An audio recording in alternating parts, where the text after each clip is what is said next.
Hello and welcome to a book a day. Today's book for you is Bullied, subtitled What Every Parent, Teacher, and Kid Needs to Know About Ending the Cycle of Fear. Bullying, which describes a persistent physical and psychological attack on another person, occurs in all areas of our lives and work, at home, at school, and at work, with schools being the most serious. According to the United Nations Educational, Scientific, and Cultural Organization, UNESCO, an average of 1 in 3 students has been bullied. How do we recognize bullying? And how do we prevent and intervene in bullying? Which is what today's book is about. The author of this book, Carrie is not an expert on bullying, and her field of study has nothing to do with bullying, but she is the mother of a child who was bullied. At first, she didn't understand bullying, let alone intervene in it. But when her own child experienced bullying, she had to pull out all the stops to try to make sense of it. It was in one such context that she wrote this book. Although not from a relevant professional background, Carrie interviewed numerous bullies and bullied, as well as relevant scholars, counselors, social workers, lawyers, and so on, in order to write this book. In her book, she compiles and introduces the research results of experts in various fields on bullying. And she also tries to give concrete measures to deal with bullying from the perspective of a person who has experienced it. In the book's preface, Carrie writes, "This book is written for all the kids who have seen cruel bullying behavior, but don't know how to reach out for help without sacrificing their own safety. It's also for all the kids who have bullied others and want to change their behavior. And finally, this book is written for all the victims of bullying. The kids who secretly cry at night because they don't know what they will encounter at school tomorrow. Throughout our lives, we have all played at least one of these 3 roles." Next, I'm going to break down the book for you in 2 parts. In the first part, we'll talk about what bullying is really all about, who is vulnerable to bullying and who is vulnerable to inflicting bullying. And in the second part, we'll talk about specific measures to deal with bullying. How do we prevent and intervene in bullying? As we move into part 1, we start with Carrie's own experience. It started when her daughter Katie, who was in 1st grade, told Carrie that she didn't want to go to school. Carrie asked why, and her daughter said that someone in her class called her a little piggy, and after that she burst into tears and cried a lot.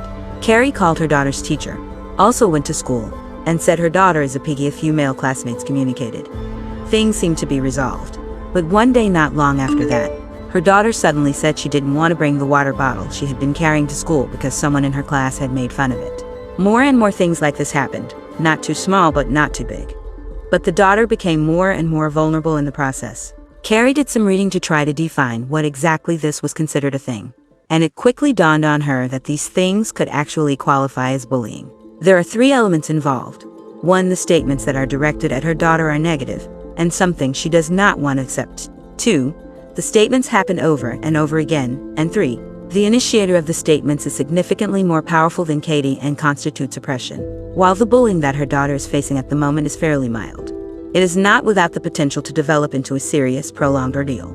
Carrie decides on this point that she needs to find out what exactly is going on with the bullying and what methods are available to stop it. One of the first questions was why her daughter was being bullied. And what kind of person would be more susceptible to bullying? It's actually a pretty simple question to answer. As long as you're different and there are traits in you that don't match the mainstream, you're at risk for bullying. In her book, Carrie focuses on 3 types of at-risk groups in school bullying.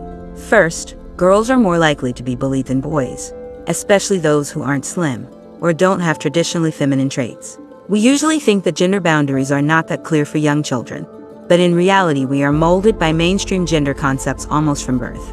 Toy stores are the best example of this.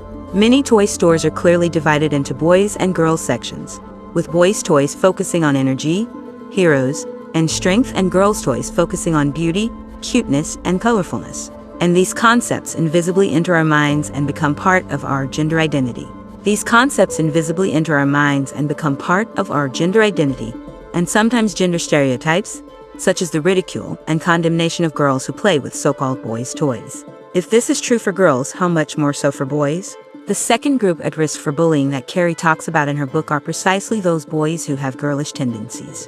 Carrie interviewed a group of parents whose children were being bullied, and a number of them spoke about how their child was being bullied simply because he was a boy, but he wore a pink shirt. It's not clear when pink became an exclusive color for girls, and in her book, Carrie makes a point of combing through the history of pink in the United States. Before the 20th century, babies in the United States generally wore white because it was easier and cleaner to bleach. And then as the market for children's products grew, there was a demand for clothes that were clearly gender specific. But at that time, pink was not a girl's color. On the contrary, it was a boy's color. And all major department store markets recommended that parents dress their boys in pink and their girls in blue.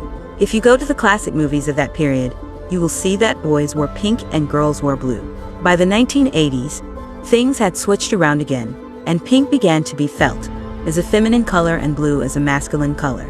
So at the end of the day, the gender of colors is just a cultural pattern that can change at any time. But it's easy for us to take it as something ingrained and use it to judge others, even bully them. Earlier we talked about toys, here we talk about colors. But far from that, many things in life are gendered, and can therefore constitute a stereotype. In addition to gender stereotyping, looking different or being physically challenged can also invite bullying, which is what author Carrie calls the third category of people at high risk for bullying. She mentions her own daughter Katie, who was diagnosed with amblyopia before the start of preschool and has lower vision in her left eye than her right, so she has to wear vision-correcting glasses, which makes her always be asked what's wrong with your eyes, and over time, she herself feels that her eyes are a defect and will unconsciously cover them up, which indicates that her self-esteem has been hurt. One eyeglass is all it takes, not to mention other cosmetic anomalies and physical ailments. Because of this, Carrie says in her book, children who suffer from illnesses end up seeking solace in children who also suffer from illnesses. Carrie received a letter from a reader, a 36-year-old male, who had been a victim of bullying, who wrote to comfort Carrie's daughter saying, "When I was your age, I was missing a piece of flesh on my hip, and was always teased by boys and girls for it, and I was left to play with the other kids with the defect. One of us had an ear infection, one wore glasses as thick as the bottom of a bottle, and another had a behavioral disorder. But you know what, Katie? They are the best friends I've ever had in my life. I realize now that normal is sometimes boring, and that normal doesn't mean we have to refuse to be different." Having understood who is more vulnerable to bullying, it is also important to ask who does the bullying. We think of kids who bully as the bully type, but in reality they may not look like bullies at all. Instead, they maintain a good image in front of teachers and principals, and they may even have good grades in school and sports, and be the teacher's favorite student. They may even have good academic and athletic records, and may be the teacher's favorite student. Robert Ferris and Diane Fillmore, professors of sociology at the University of California, Davis, conducted a study in which they asked more than 4,000 U.S. high school students to name 5 of their closest friends, 5 students they bullied, and 5 students who bullied them, resulting in a graph of each person's popularity and aggressiveness. They found that the kids most likely to bully were those in the second tier of popularity, because they wanted to be on par with the first tier of gods and goddesses, so they often climbed up the ladder through vicious gossip, physical confrontation, and other aggressive behaviors. The children at the top and bottom are less aggressive. A question that immediately follows is, where do they engage in bullying? Schools are clearly high on the list of places where bullying occurs, and the closed group life increases the likelihood of verbal and physical confrontation. According to a research study by Central China Normal University, the prevalence of school bullying in China is 32.4%, with physical bullying occurring 12.7% of the time, and verbal bullying 17.4% of the time. In this book, author Carrie also highlights the shift of bullying from offline to online, from school bullying to cyberbullying. In her book, Carrie talks about Mag's experience. Mag is 20 years old and has been subjected to all kinds of bullying, including severe physical abuse, since she was in 7th grade. When the school found out about it, they did something about it, but it was just a warning to the bully to stop bullying, which didn't help, but instead pushed things to a more serious level. The bully created a website called I Hate Maggie, which attracted more than 150 students to sign up, on which they posted all sorts of hurtful comments about Maggie. It devastated Maggie, but she never dared tell her parents. She said in an interview, "I felt ashamed. I was embarrassed. I didn't know how I could say the words, 'There are 150 kids who hate me,' to my parents, and I didn't even know how my parents would react when they heard it." Cyberbullying is much more egregious and complex than real bullying. When you ask someone if they've been cyberbullied, they may have a hard time answering because there's no clear definition or measure of cyberbullying to this day. For example, if a person attacks you online, is that bullying? For example, if a person attacked you online, is that considered bullying? And you may have easily left a nasty comment to another person because of the anonymous environment. Or you may have forwarded a nasty comment with a click of the mouse. Is that considered bullying? It is because of this difficulty in measuring that cyberbullying is difficult to control. In the case of Miggy, the school never took decisive action, to which McGee says that perhaps the school felt that the place of bullying was already outside of the school grounds, and that they didn't need to control it. Or perhaps they didn't actually know exactly how to control it. Speech on the internet is very difficult to remove completely, and may even remain permanently, which is why it poses far more far-reaching harm than real-life bullying. In the book, Carrie devotes a chapter to the effects of bullying. Obviously, the effects are not momentary, but ongoing, and the damage doesn't stop even after the bullying has already ended. Psychological studies have shown that adults who have been victimized by bullying in childhood display higher levels of anxiety. This is because childhood experiences alter their danger perception system, causing very small threats to trigger excessive anxiety. Carrie interviewed a victim of bullying called Scott, who was 32 years old, 20 years after his encounter with bullying. But he found that he had difficulty dealing with belligerent people at work. And once someone spoke in an aggressive or rude tone of voice, he was helpless, and his whole body felt like it was immobilized, just like it used to be when he was experiencing bullying. As well, he had a hard time trusting people anymore, couldn't accept any positive feedback, and when someone complimented him, his first reaction was to ignore and self-depreciate. He said, "I know it's unbelievable, but I can't help myself. My brain just reacts that way." The bully bears the hurt, and the bully has consequences to bear. In her book, Carrie quotes Laura Harnish, an expert on the phenomenon of bullying, who says that for children who bully others as children, their aggressive behavior can easily be further radicalized in early adolescence into more extreme violence, sexual harassment, and other criminal behavior. This brings harm to society, while they themselves have to suffer from antisocial personality disorder and depression. So if we can educate children nowadays on how to get along with others, and not to bully others, we can potentially reduce the incidence of bullying outside of school and in all areas. So how exactly are we going to do that? In the second part of this next installment, we'll talk about exactly how to prevent and intervene in bullying. A bullying incident involves multiple responsible parties. So let's first look at what families can do from it.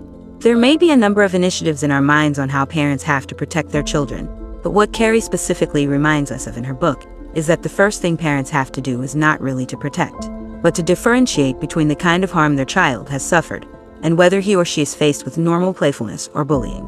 Let's envision two such scenarios. The first scenario is a Sunday afternoon when children are playing in the park. One of the children notices a swing set and runs over to it, while another child notices the swing set and gets on it first. The other kid noticed the swing and got on it first. The kid who was robbed cried and screamed, but the other kid didn't care and said, "You're a crybaby." They end up fighting. In the second situation, also on a Sunday afternoon, children are playing in the park. One of the children has a speech impediment and is quiet, so he likes to play on the swings by himself. On this day he was swinging when suddenly another child came and pushed him off the swing, saying it was his turn. After that, the child who grabbed the swing set gathered a group of children to play a game, except for the child with speech impairment. The child with the speech impediment had nothing to do but sit on the ground and cry. Which of these two situations is bullying? It is undoubtedly the latter one, because as we have already mentioned earlier, bullying is repetitive and unwanted attack, as well as a contrast in strength between the two parties. The reason why this distinction has to be emphasized so much is that many parents nowadays are prone to over-protecting their children, and may feel uneasy and uncomfortable on behalf of their children even before the children themselves feel uneasy and uncomfortable. And protection like this is in fact interference with the normal social life of the children. It deprives the child of the opportunity to work on themselves socially and acquire resilience, and therefore may instead make the child more likely to face bullying. In her book, Carrie says that as parents, we should not spoil our children every time they get hurt, unless the child feels victimized themselves. She refers to a book called Best Friends, Worst Enemies, Understanding the Social Lives of Children, in which she writes that all kids get teased and called names. And that's the bad news. But the good news is that most kids are resilient and will find a way to deal with the verbal abuse that ensues at school, and then find groups that accept them. They will regroup after being hurt and then acquire enough cognitive and social skills to face the raging social sea. Of course, once a parent recognizes that a child is being bullied, he or she must not hesitate to take decisive action. Younger children are more likely to observe whether they are being bullied because their lives are simpler and they are more dependent on their parents, while older children, such as adolescents, may tend to hide their bullying pains because of embarrassment and shame, or because of a lack of trust in their parents. That's when parents need to both understand their child's need for privacy and keep an eye out for early warnings that their child's life is suffering. For example, sudden changes in eating and sleeping habits, loss of enthusiasm and interest in normal activities, failure to socialize with family and friends, and falling into persistent pessimism. Helplessness and depression should be brought to the attention of parents as soon as they see these manifestations in their child. It is important to note that the child may still choose to avoid and cover up at this time. Then parents should consider whether to seek help from others, such as other elders close to the child's friends, or professional counseling agencies. In addition, as we mentioned earlier, the damage of bullying is not momentary, and stopping it once is not enough, which is why Carrie says in her book that parents need to help their child find a whole new way to socialize, so that the child can potentially build a brand new identity. For example, helping him join an out-of-school interest class, encouraging him to try a variety of classes outside of school, and allowing him to make some new friends, do some new things, and rediscover himself in the process as well. This strategy can help not only the child who is being bullied, but also the child who is bullying. We need to find a new social outlet for the child who is being bullied. Then we equally need to find the child who is perpetrating the bullying the proper outlet for their anger, such as sports, or some kind of training that calms and focuses the mind. But in the end, parents can only do part of the job, and the school needs to do the rest. Carrie's husband, Andrew, teaches math at a public high school, and she once asked him if he would intervene if a student in his class had a bullying problem. Andrew replied that sometimes he would, and that he would manage the class because it would make for better teaching. Andrew's answer shows that the school will manage bullying, but the purpose of managing bullying is to serve the school's instruction.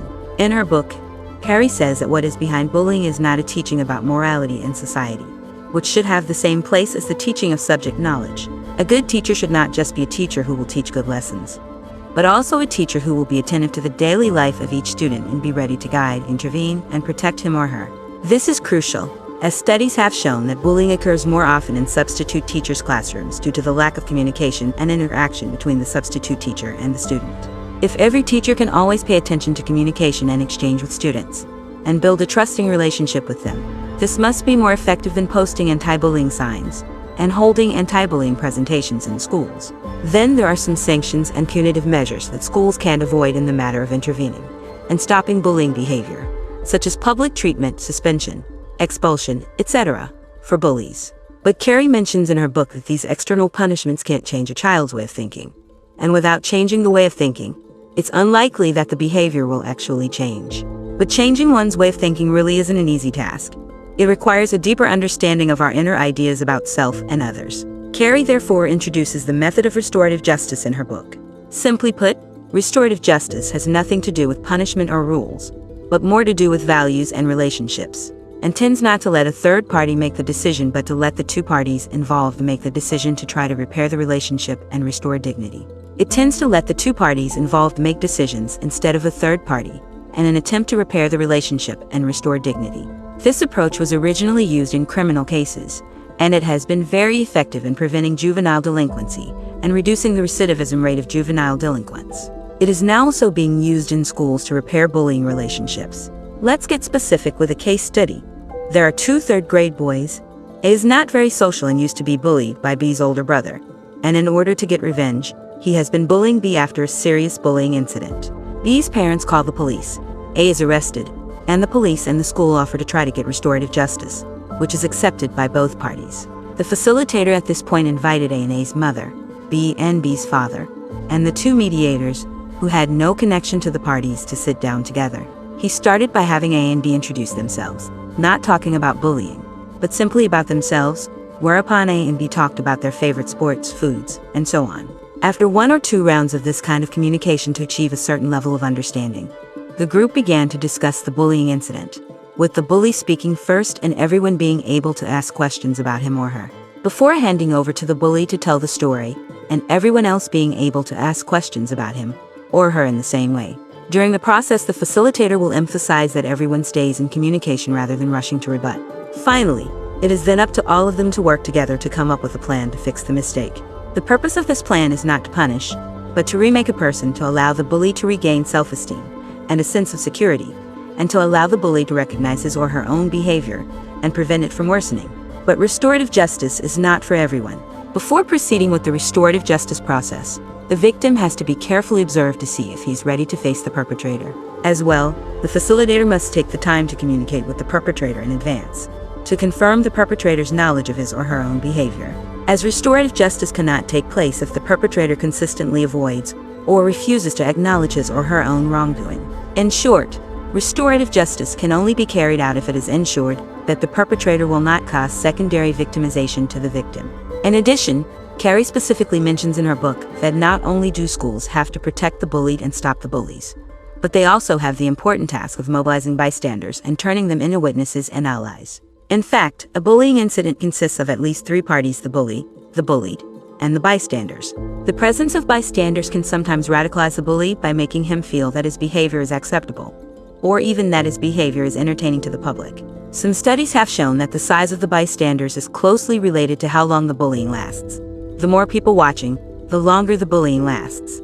However, there are also studies that show that in most cases, the bully will stop bullying within 10 seconds with peer intervention. This shows that mobilizing and guiding bystanders is crucial. So where do we start?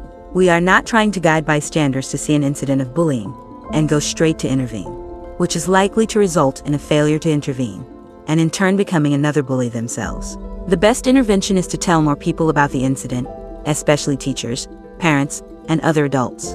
But in the reality of bullying, bystanders are often very reluctant to tell an adult because they feel it is snitching. Carrie therefore suggests in her book that the key to mobilizing and guiding bystanders is to teach them the distinction between what is snitching and what is reporting. The core difference between the two is that if telling an adult is meant to get another child in trouble, it's a snitch, whereas if telling an adult is meant to get another child out of trouble, even if it might get the person who hurt that child in trouble, it's a debriefing. By continually clarifying the difference in this way, children are allowed to let go of their own psychological burdens, and instead of watching from the sidelines, they become active witnesses and allies in defense of the underdog. Okay, after talking about the steps that parents and schools can each take, we're going to end with a special discussion of cyberbullying. What can we do in the face of the more complex cyberbullying? Carrie mentions the term digital citizenship in her book. In real life, we learn to be good citizens, but in the digital world, we also learn to be good citizens. This means seeing ourselves as stakeholders in the digital world, abiding by its norms, taking an interest in its development, and ensuring and promoting its betterment. Specifically, parents and schools have an obligation to teach children how to make better use of the internet and to help them build up basic internet literacy, for example, by reminding them that you in real life need to take responsibility for what you do online, that information you post online may not be retracted, that it is important to strengthen privacy settings on social networking sites, and that you should not pretend to be or imitate others on the internet, among other things. In short, it's important to include online technology as a topic of conversation in your daily interactions with your children and guide them to regulate its use. And when we realize that our children are suffering from cyberbullying, we need to take decisive action, just as we would with real-life bullying. In her book, Carrie emphasizes 3 areas in particular. First, to print evidence. Save all those excessive comments, photos, or videos, and bring them to school or hand them over to the police. Second, to have your child block the bully or delete his or her contact information. And third, to report or complain about bullying incidents to the relevant websites, and to ask them to cancel the bully's account, as well as to delete the relevant information. As we mentioned earlier, cyberbullying can cause more far-reaching harm to the bullied because of the widespread and long-lasting nature of the internet. To this, Carrie says in her book that since the internet can constitute harm, it can also constitute solidarity. If cyberbullying is the use of electronic media to demean, humiliate, torment, and harass others, cyber solidarity is the opposite. It is the use of electronic media to motivate, support, and inspire others, and to provide them with confidence. Carrie experienced a case of cyber solidarity herself, writing and posting an article about her daughter's story after she experienced bullying. The article quickly inspired a strong response from thousands of people, who wrote article after article in solidarity and echo. Not only was her daughter inspired in the process, but so were many other children like her. Carrie received many letters, one of which was from a mother who said, "I want to tell you the story of my daughter Maya, who is sensitive and likes a lot of so-called boys' toys. So she was always teased, and she became very frustrated and unsure of herself. But not anymore. After seeing so many people's stories and getting so much solidarity, Maya went to school wearing a play outfit that was considered only for boys. She was of course teased once again, but this time she told the boys out loud, 'I don't care.' She stood up for herself and was proud to be herself." Okay, so here we are, done unpacking today's book, and let's go back and summarize. In part 1, we talked about what it takes to recognize an incident of bullying that is persistent, that is unwanted aggression, and that there is a disparity of strength between the two parties. Girls who aren't slim or don't have traditionally feminine characteristics, and boys who don't have traditionally masculine characteristics, as well as children who look different or have physical ailments, are at high risk for bullying. And that subset of students who are second-tier popular in school are even more likely to bully others. Right now, bullying is moving from offline to online in the form of so-called cyberbullying, which makes bullying behavior more difficult to measure and control, as well as making the damage caused by bullying more severe and far-reaching. In the second part, we talked about how we should respond to a bullying incident. As a parent, the first step is to learn to distinguish between bullying and normal social conflict, and to take decisive action once you recognize that your child is being bullied. Parents need to look out for signs that their child is being victimized, as well as find new social outlets for their child to repair himself in new relationships while stopping the bullying behavior.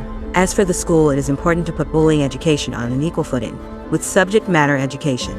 It must not only protect the bullied and stop the bully in a timely manner, but it must also mobilize those bystanders in bullying, so that they can become witnesses and allies who can deter the bully. In the face of cyberbullying, we need to enhance our own network literacy and learn to be a qualified digital citizen. We also need to learn to retain evidence of cyberbullying and to file complaints and take action. As well, the internet can do more harm than good, and it can also do more solidarity. As the author says, we can gather on the internet and tell all those who are in deep trouble, you are not alone. Well, those are the highlights of the book for you. If you enjoyed today's video, feel free to share it with your friends. Congratulations on finishing another book.